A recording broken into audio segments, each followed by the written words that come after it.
Hello everyone, and welcome to SlipjointSawyer. Today we're going to be taking a look at a buck knife. So here's the packaging to start off with. You can see this is a made in China one, and it was done on July 18th 22. So you got the standard sort of buck yellow packaging here, the buck logo, promoting Edge of a Legend. You can see on the side here you've got their sort of legal notice to customers, things like that. Hold it here a second so you can pause and read that if you wish to.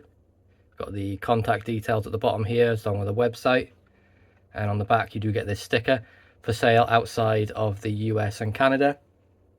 Not entirely sure why they need to put these on here, but I'm guessing it's so they can keep an eye on stock, things like that. Advertising the buck forever warranty just down here, and then if we take a look at the label you can see it is the buck 373 Stockman, which they're calling the buck Trio. Inside the packaging you get this little big piece of paper here which is advertising the famous forever warranty and how you would sort of send that in, and the address there at the bottom. And then on the back of that you have a message from the Buck family, and of course from the CEO and the chairman of Buck Knives, CJ Buck. So here's the knife we're looking at today, the 373 Stockman.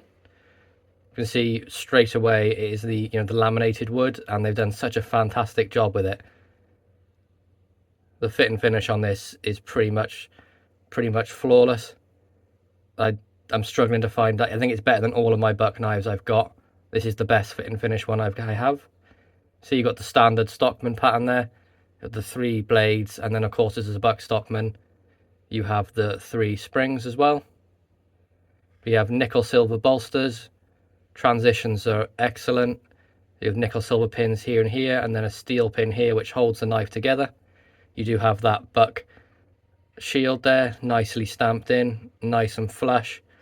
And then again, nickel silver bolster at this end, all flush as you'd expect. And the handle material, this wood, matches very nicely to what's on the back of the knife. You can see you have a dark patch here into like lighter wood here. And again, fit and finish is exactly the same as the front of the knife. Absolutely perfect. But you can see that wood does match up quite nicely. You have a darker patch on this side, on the front of the knife, and on the back the darker patches on the other side.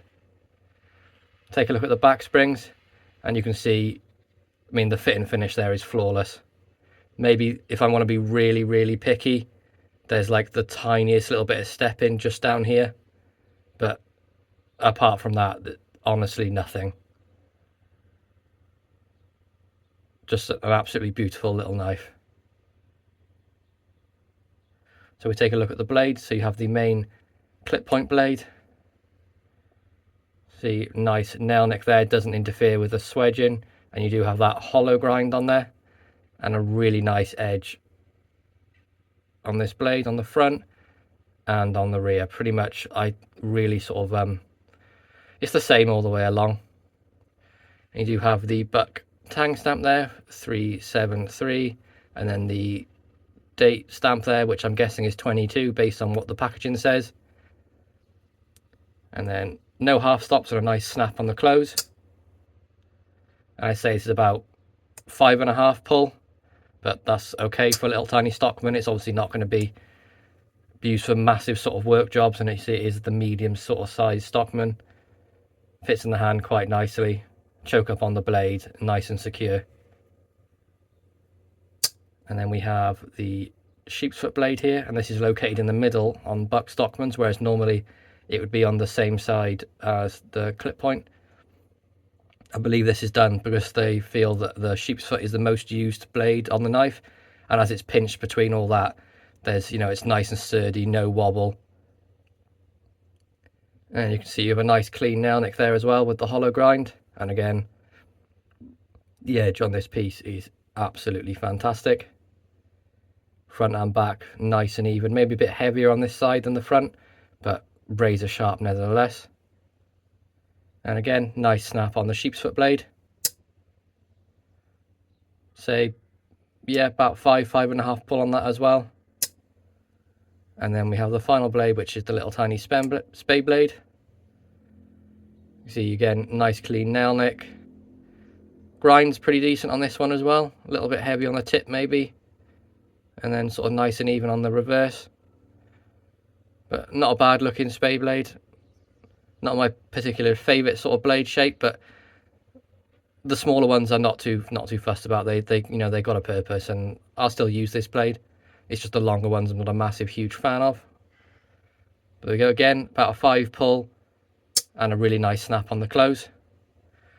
So then this medium sort of stock one from Buck, the 373, we have a full close length of 1, 2, 3 1/4. And then we have the clip point length, full blade length, we have 1, 2, just over 2.5, and then a cutting edge of just over 2. And then the sheep's foot blade, we have a full blade length of, we got 1, just over 1 3/4, and then a cutting edge of just over 1.5. And I imagine it's the same for the spade blade. Just double check that. So we have a full blade length of just over 1.5, and then a cutting edge of just under 1.5. So a little bit longer on the spade blade. Overall, really fantastic little knife. One that'll be getting a lot of use from myself. Personally, I do prefer larger Stockmans, but this medium Stockman for me would be perfect for, I don't know, if I'm going to the office, or sort of like a nice subtle little carry if you want to take a knife. Like if you're going to like a family event, things like that. It's just something you can drop in the bottom of your pocket and you know you've got a knife there if you need it. But nevertheless, a really fantastic looking piece. One that I'm really glad to have picked up. Sort of adding to my butt collection quite steadily at the moment. I'm amassing quite a decent one, and hoping to get some more of, maybe might be able to get some of the Burwood handles or some of the bone ones. We'll see what sort of arises. But anyway guys, thank you very much for watching. That's my review of the Buck 373 Stockman, the Buck Trio. I hope you all enjoyed this. Please be sure to leave a like, subscribe, and leave me a comment down the section, and I'll catch you in the next one. Peace out.